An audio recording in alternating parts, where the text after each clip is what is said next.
गांव के बुजुर्ग रामू काका, जो हमेशा बच्चों को जिंदगी की बातें सिखाया करते थे, एक दिन गांव की चौपाल में बैठे थे। तभी उनका भतीजा विजय शहर से गांव आया।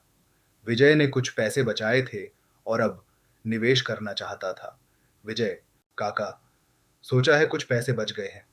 अब सोच रहा हूं कहाँ लगाऊं, एफडी कराऊं या म्यूचुअल फंड। रामू काका मुस्कुराए। बिल्कुल अच्छा सवाल है बेटा। चल, इसे एक कहानी की तरह समझते हैं। मान ले, तू एक खेत में पैसे को गाड़ देता है, जैसे बैंक को दे दिए, और बोलता है, इसे 5 साल तक मत छेड़ना। बैंक तुझे हर साल कुछ ब्याज देगा, थोड़ी थोड़ी कमाई। एफडी सुरक्षित है, मतलब तेरे पैसे को कोई नुकसान नहीं होगा, पर कमाई भी ज्यादा नहीं होगी। और हाँ, टैक्स भी देना पड़ेगा उस कमाई पर। विजय, मतलब सेफ है, पर रिटर्न्स कम है। रामू काका, बिल्कुल। जब तू जोखिम नहीं लेना चाहता तो एफडी ठीक है।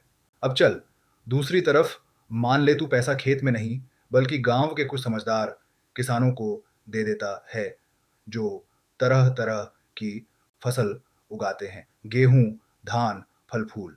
अगर सब फसलें अच्छी हुई तो मुनाफा तगड़ा मिलेगा, पर अगर बारिश कम हुई या सूखा पड़ा तो नुकसान भी हो सकता है। यही म्यूचुअल फंड है, ज्यादा कमाई की संभावना, पर थोड़ा जोखिम भी। विजय, तो म्यूचुअल फंड में जोखिम है, लेकिन रिटर्न एफडी से ज्यादा हो सकता है। रामू काका, बिल्कुल। म्यूचुअल फंड लंबी दूरी की दौड़ है। एसआईपी के जरिए थोड़ा थोड़ा करके हर महीने निवेश करना समझदारी है। इससे मार्केट का उतार चढ़ाव भी मैनेज हो जाता है।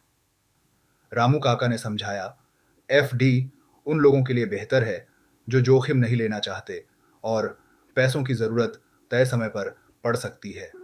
म्यूचुअल फंड उनके लिए अच्छा है जो लंबी अवधि के लिए निवेश करना चाहते हैं और थोड़ी बहुत उठापटक झेल सकते हैं। विजय ने सिर हिलाया। अब समझ आया काका, मैं थोड़ा पैसा एफडी में और थोड़ा म्यूचुअल फंड में लगाऊंगा। दोनों की ताकत का फायदा मिलेगा। रामू काका हंसते हुए बोले, शाबाश, यही तो है डाइवर्सिफिकेशन। सारे अंडे एक ही टोकरी में नहीं रखने चाहिए। अगर आपको यह कहानी अच्छी लगी हो और आपने भी कुछ सीखा हो एफडी और म्यूचुअल फंड के बारे में, तो कृपया लाइक करें, शेयर करें और सब्सक्राइब करें हमारे चैनल बाजू टेल्स को।